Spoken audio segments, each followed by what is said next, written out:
আসসালামু আলাইকুম। সম্মানিত বন্ধুরা, দেশের বৃহত্তর স্বার্থে মানবতার কল্যাণে কাজ করার জন্য কি করতে হবে, কি করণীয়, সেই বিষয়ে আজকের এই আলোচনা।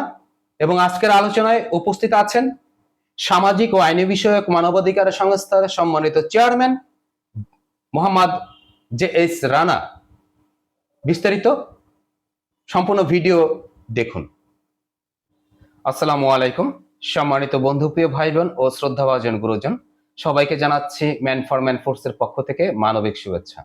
বন্ধুরা, এই মুহূর্তে আমি উপস্থিত হয়েছি সামাজিক ও আইনি বিষয়ক মানবাধিকার সংস্থা, একটি স্বেচ্ছাসেবী সংগঠন। সারা বাংলাদেশ ব্যাপী এবং বাংলাদেশের বাইরেও ইন্টারন্যাশনাল পর্যায়ে এই সংগঠনটি কাজ করছে দীর্ঘ বছর যাবৎ দেশের বৃহত্তর স্বার্থে মানবতার কল্যাণে। আজ এমনই একটি অফিসে এসেছি এবং আমার সাথে আছে অত্র প্রতিষ্ঠানের চেয়ারম্যান MD JS রানা। আপনারা দেখতে পাচ্ছেন JS রানা ভাই এই মুহূর্তে অফিসে বসে আছে। আমার খুব বন্ধুপ্রিয়, ভালোবাসার একজন মানবিক মনের মানুষ। দীর্ঘ বছর যাবৎ ওনার সাথে আমার পরিচয়, আমি নিজে দেখেছি এবং বিভিন্ন কর্মকাণ্ডের সাথে আমি নিজে অতপ্রতভাবে জড়িত থেকে কাজ করেছি এই সামাজিক ও আইনি বিষয়ক মানবাধিকার সংস্থা। এই সংস্থায় একটি মানুষের যে কোনো বিপদে আপদে প্রয়োজনে, যে কোনো মামলা মোকদ্দমা আইনি বিষয়ক কোনো সমস্যা সমাধানের জন্য সামাজিক ও আইনি বিষয়ক মানবাধিকার সংস্থা আপনাদের পাশে আছে, কাজ করছে এবং ভবিষ্যতে সারা বাংলাদেশ ব্যাপী আরো বৃহত্তর পরিসরে কাজ করার দৃঢ় প্রত্যয় নিয়ে এগিয়ে যাচ্ছে ইনশাল্লাহ। তো এই মুহূর্তে চলে যাব বন্ধুবর JS রানা ভাইয়ের কাছে। আসসালামু আলাইকুম। ওয়ালাইকুম আসসালাম। ভালো আছেন আপনি? জি আলহামদুলিল্লাহ। আলহামদুলিল্লাহ, আজকে আপনার অফিসে এসেছি, খুব ভালো লাগছে এবং আপনাদের কার্যক্রম তো দেখি সবসময়, খুব ভালো লাগে। সারা বাংলাদেশ ব্যাপী বিভিন্ন জেলা পর্যায়ে কাজ করছেন। এই প্রতিষ্ঠানের প্রতিষ্ঠাতা কত সালে এবং আপনাদের কার্যক্রমের মূল বিষয়গুলো কি? ধন্যবাদ ভাই মোহাম্মদ রাজিউল ইসলাম। আমি জানি আপনি মানবতার কল্যাণে কাজ করেন এবং আপনাকে মানবতার প্রিয়ওয়ালা হিসাবে বলা হয়। তাহলে আপনি একজন আমার সহকর্মী হিসাবে আপনি সামাজিক আইনি বিষয়ক মানবাধিকার সংস্থা পরিদর্শনে আসছেন জেনে, এবং আমি আপনাকে দেখতে পেরে আমি অত্যন্ত আনন্দিত। আলহামদুলিল্লাহ। যে আপনাদের মতো মহৎ ব্যক্তিদের বিচরণ এবং আপনাদের মাধ্যমে উক্ত সংস্থাটি এগিয়ে যাবে ইনশাআল্লাহ। ইনশাআল্লাহ। আমাদের সামাজিক ও আইনি বিষয়ক মানবাধিকার সংস্থাটি 2020 সালের 10 জানুয়ারি আমাদের এটা আত্মপ্রকাশ করা হয়।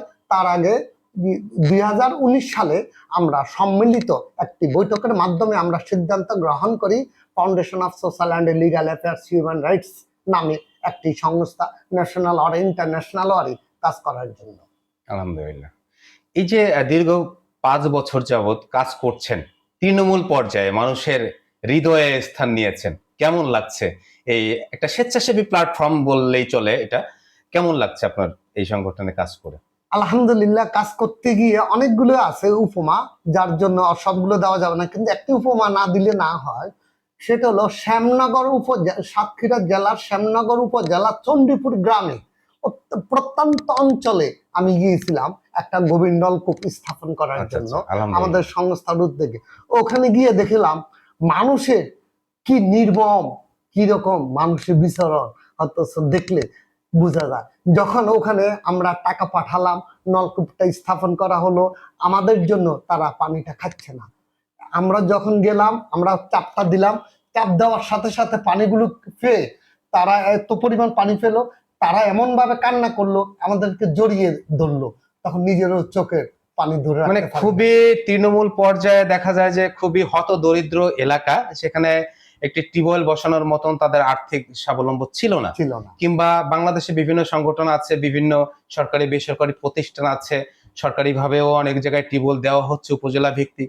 হয়তোবা ওই এলাকার পক্ষ থেকে হয়তোবা কেউ উপজেলা অফিসে কেউ যায় নাই, যেতে পারে নাই প্রপার ওয়েতে, তো সেখানে মানুষের ডাকে সাড়া দিয়ে আপনারা গিয়েছেন, আমিও দেখেছিলাম সেই কার্যক্রমগুলো, ভিডিও দেখেছিলাম। তো আলহামদুলিল্লাহ, খুব ভালো লেগেছে যে এরকম একদম প্রত্যন্ত অঞ্চলে আপনারা পৌঁছে যাচ্ছেন মানুষের দ্বারে দ্বারে।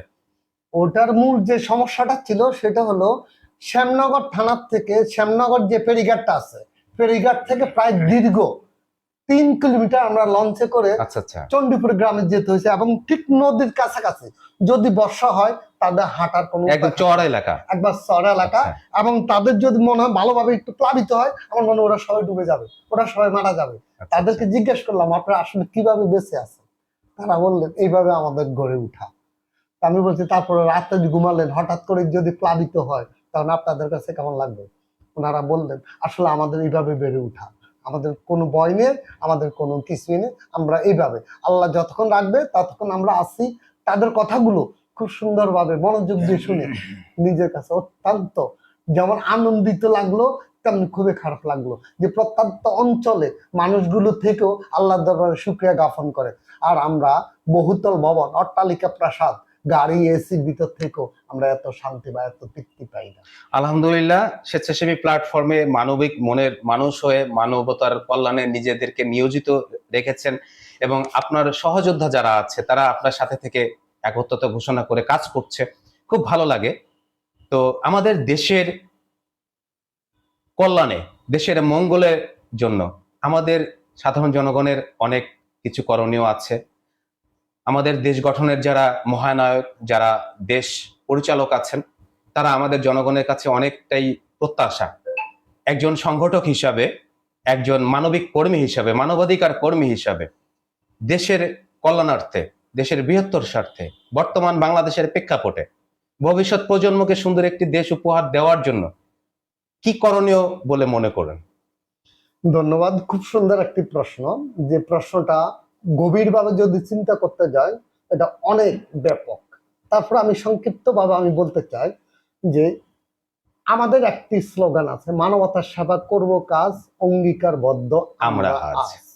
তো এই অঙ্গীকারটুকু আমরা যতক্ষণ পর্যন্ত হৃদয় ধারণ না করব, যতক্ষণ পর্যন্ত আমি আপনি ঠিক না হব, ততক্ষণ পর্যন্ত কখনো দেশ বা বিশ্ব, কখনো আমরা এটাকে অ্যাক্টিভ রূপে বা আমরা সুশৃঙ্খল রূপে আমরা দেখতে পারবো না। যার জন্য প্রায় সময় একটি কথাকে বলি যে আমার শরীরের প্রেসিডেন্ট, সভাপতিত্ব আমি কিন্তু আমি আমার চোখকে কন্ট্রোল করতে পারি না, আমি আমার নাককে কন্ট্রোল করতে পারি না, আমি আমার হাতকে কন্ট্রোল করতে পারি না। কারোর সাথে কথা উঠলে ঠাস করে একটা থাপ্পড় মারিয়ে দিচ্ছি, কারোর সাথে কথা বলতে গিয়ে আমি একটা বকা দিয়ে দিচ্ছি। আমি আমার পাকে কন্ট্রোল করতে পারি না। যতক্ষণ পর্যন্ত আমি আমাকে কন্ট্রোল করতে না পারবো, আমি আমার পরিবারকে কন্ট্রোল করতে না পারবো, আমি আমার সমাজকে কন্ট্রোল না করতে পারবো, আমি আমার ওয়ার্ডকে কন্ট্রোল না করতে পারবো, আমি আমার ইউনিয়নকে কন্ট্রোল করতে না পারবো, আমি আমার উপজেলাকে কন্ট্রোল না করতে পারবো, আমি আমার থানা, এইভাবে প্রত্যেকটা লেভেল স্টেজ যদি আমি কন্ট্রোল না করতে পারবো, আমি কিভাবে বিশ্ব নেতা হব? আমি কিভাবে সেটাই। বিশ্বকে গড়ে তুলবো? ফার্স্ট আমি আমাকে যতক্ষণ পর্যন্ত তৈরি করতে না পারবো, ততক্ষণ পর্যন্ত আমি বিশ্বকে তৈরি করা আমার পক্ষে সম্ভব নয়।